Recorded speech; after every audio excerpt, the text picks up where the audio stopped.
ये होमिस क्या हालचाल, कैसे आप सब लोग। आई नो आप लोगों ने बहुत टाइम तक वेट करा पार्ट 2 के लिए, बट या फाइनली पार्ट 2 आ चुका है। एंड जैसे कि हमने लास्ट पार्ट में देखा था कि चाहे इन जिन्वू का गिल्ड ज्वाइन करना चाहते हैं, जिसके चलते जिन्वू चाहे इनका एक टेस्ट लेते जहाँ पे चाहे इनको जिन्वू को एक शैडो सोल्जर से फाइट करना पड़ेगा, जिसमें चाहे इनको पहले तो इग्रिस के साथ फाइट कराया जाता है, जहाँ पे चाहे इग्रिस को हरा देते हैं, बट बाद में चाहे इनको बेरू के साथ फाइट करा जाता है, क्योंकि चाहे इन जिन्वू को बोलता है कि मुझे तुम्हारे सबसे स्ट्रॉन्गेस्ट शैडो सोल्जर से फाइट करना है। तो जिन्वू बोलता है क्या तुम श्योर हो? तो चाइन बोलता है कि हाँ। एंड उसके बाद जिन्वू जो है बेरू को बाहर निकालता है एंड उन लोगों के बीच फाइट स्टार्ट हो जाता है। एंड चाहे इन, क्योंकि वो एक रूलर्स का पावर बोरोवर है, वो लाइट अटैक मारता है बेरू के ऊपर एंड बेरू जो है थोड़ा डैमेज हो जाता है, जिसके चलते बेरू ऑब्वियसली एक इंसेक्ट है, तो उसका वो जो इंसेक्ट इंस्टिंक्ट जो होता है, बीस्ट इंस्टिंक्ट जो होता है, वो बोलता है कि चाहे एक एनिमी है, डेंजर है, जिसके चलते बेरू आउट ऑफ कंट्रोल चला जाता है। एंड चाहे पे एक बहुत ही खतरनाक अटैक करने ही वाला होता है, बट जिन्वू आके वहां पे रोक देता है बेरू को एंड चाहे को रेस्क्यू कर देता है। ठीक वैसे ही जैसे जापानीज वर्सेस कोरियन हंटर्स का जो फ्रेंडली मैच हुआ था ना, वहां पे जैसे जिन्वू ने चाहे को रेस्क्यू करता है, सेम तरीके से। एंड फिर आगे हम देखते हैं कि बेरू जो है दूर जगह घुटनों के बल बैठ जाता है एंड जिन्वू से माफी मांगने लगता है।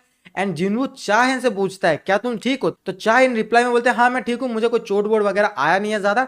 तो जिन्वू बोलते तुम इतना ट्राई हार्ड क्यों कर रहे हो एक नेमलेस गिल्ड को ज्वाइन करने के लिए जो अभी तक चालू भी नहीं हुआ है, जिसका चाहे इन कोई रिप्लाई देती नहीं है। एंड जिन्वू बोलता है फिर से वही साइलेंट ट्रीटमेंट, या फिर कुछ ऐसा सीन है कि तुम मेरे पे इंटरेस्टेड हो?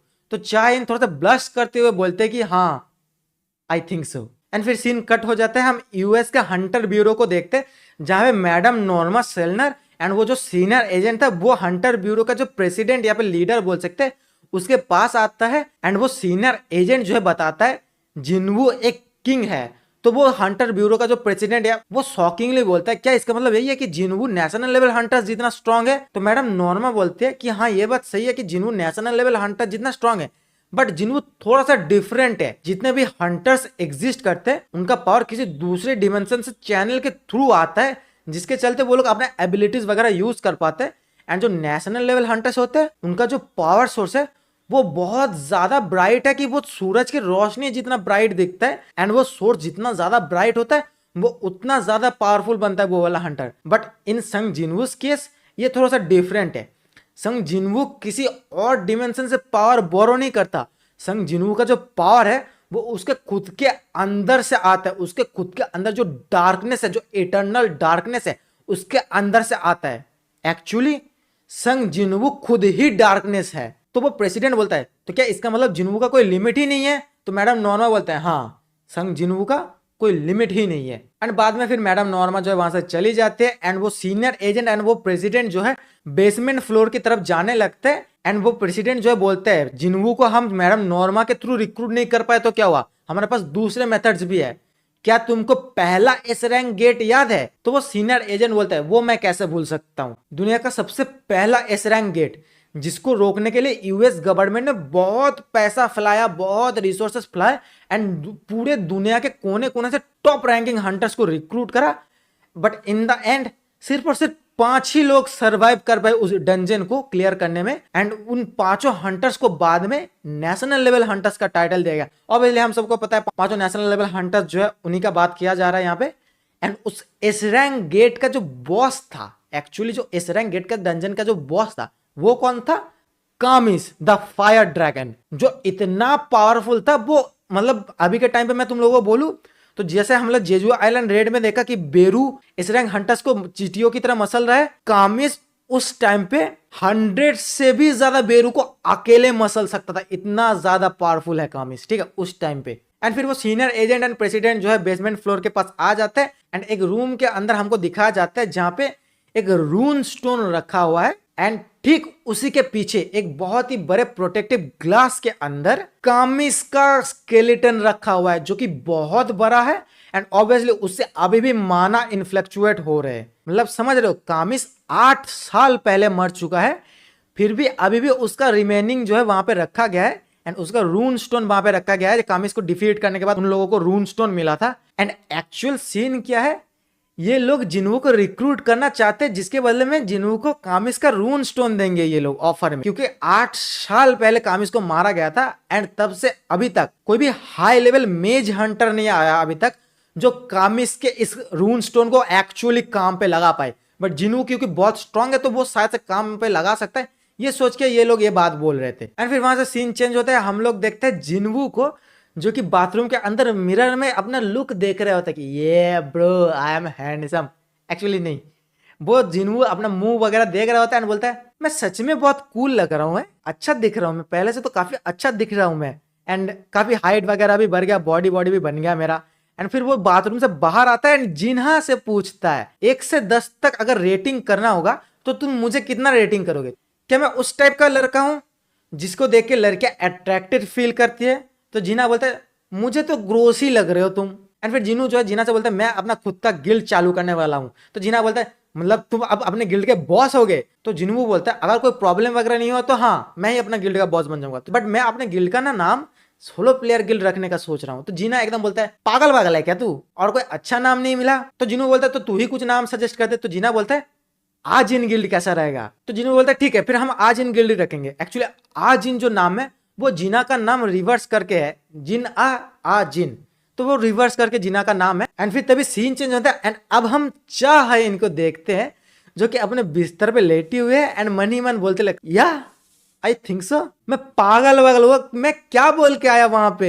एंड फिर चाहे इन जो है बहुत ज्यादा ब्लस ब्लस करने लगते एंड खुद ही मने मन बातें बातें करने लगते कि ये टोटली ओके नहीं है, मैं ये सब क्या बोल के आया वहां पे। एंड ऐसे ही मनी मन बातें करते करते चाहे इनको एक वॉइस सुनाई देता है अपने कानों में एंड तभी हमको एक डार्कनेस के अंदर एक वाइट कैरेक्टर को दिखाया जाता है जो कि एक्चुअली चाहे नहीं है एंड उसका हाथ पकड़ के खींच रहा है कौन? शैडो सोल्जर मिन ब्योंगू। एंड चाहे इनको वार्न कर रही है कि जिनवू को बताओ कि वो अपने पावर से केयरफुल रहे।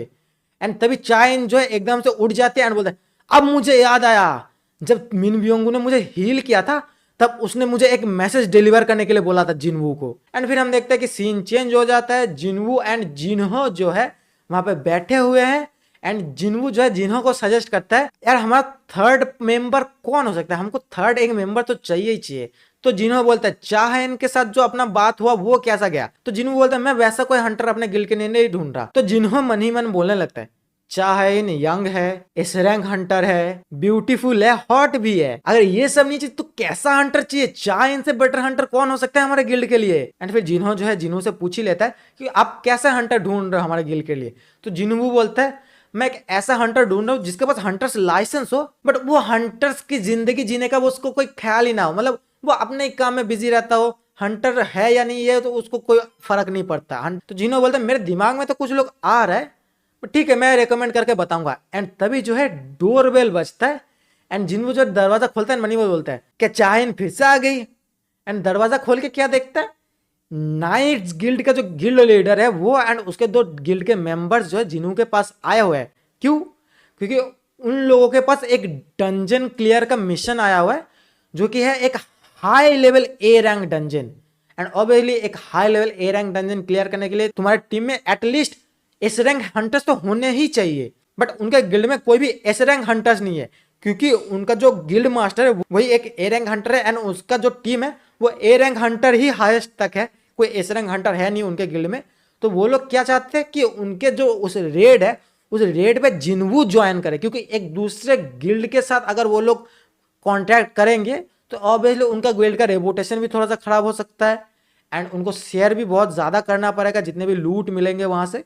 तो वो लोग जिनवू के पास आए एक इंडिविजुअल उसको रिक्रूट करने के लिए उस रेड के लिए। एंड फिर वो लोग जो है बात करते हैं, वो लोग डिटेल्स बताते हैं जिनवू को एंड जिनवू बोलता है कि चलो सब कुछ तो ठीक है मैं तुम्हारा रेड पार्टी ज्वाइन करूंगा बट मेरे कुछ कंडीशंस है, जो प्रॉफिट मिलेगा जो लूट मिलेगा वहां से हम उसको 50-50 शेयर करेंगे। तो नाइट्स गिल्ड के लोग जो है बहुत ज्यादा शॉक्ड हो जाते हैं बोलते हैं 50-50 क्यों? तो जिनवू बोलता है अगर तुम लोग मुझे एक इंडिविजुअल की तरह ट्रीट कर रहे हो तो करना बंद कर दो क्योंकि मैं अपना खुद का गिल्ड चालू करने वाला हूं, तो तुम मुझे एज अ गिल्ड ही मानोगे तो बेटर रहेगा।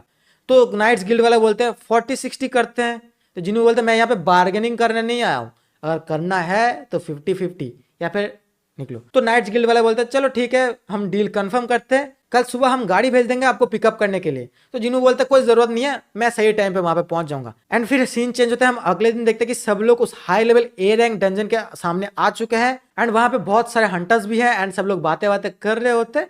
एंड फिर जिन्हू वहां पे आता है एंड बहुत लोग जो जिन्हू को नोटिस कर लेते हैं एंड जिन्हों के पास आके बोलते हैं आपने जेजू आइलैंड रेड के अंदर जो करा वो काबिल तारीफ है, क्या हम आपके साथ एक सेल्फी ले सकते हैं, एक फोटो खींच सकते हैं। एंड फिर उन लोगों के साथ थोड़ा बहुत बातचीत होता है एंड हम दूसरे साइड देखते हैं कि जिन्हा के स्कूल के अंदर एक डंजन खुला हुआ है, एक गेट खुला हुआ है, बट उस गेट को किसी ने नोटिस नहीं किया क्योंकि वो एक स्टोरेज रूम के अंदर खुला है, तो किसी को पता नहीं है कि एक्चुअली वहां पे एक डंजन खुला हुआ है। एंड वहां पे कुछ लड़के जो जाते हैं एंड वो डंजन ना एकदम डंजन ब्रेक में बदल जाता है एंड वहां से कुछ हाई लेवल ऑर्क्स जो है, ग्रीन ऑर्क्स जो है बाहर आते हैं एंड स्कूल पे जो है मारने लगते हैं स्टूडेंट्स को, सारे के सारे जितने भी स्टूडेंट्स हैं उस स्कूल के अंदर उन लोगों को मारने लगते हैं। एंड वहीं पे सीन जो है कट ऑफ हो जाता है एंड ये वीडियो भी यहीं पे खत्म हो जाता है क्योंकि यही था एपिसोड 2। जिन लोगों ने अभी तक पार्ट 1 नहीं देखा है जल्दी से जल्दी जाके पार्ट 1 पहले चेक करो, फिर पार्ट 2 चेक करना। ऑब्वियसली वीडियो के पहले बोलना चाहिए था बट मैं वीडियो के बाद में बोल रहा हूँ। But yeah make sure to hit the like button and channel पे नहीं तो सब्सक्राइब कर देना। फिर मिलते हैं पार्ट 3 में, मतलब एपिसोड 3 में। तब तक के लिए बाय बाय।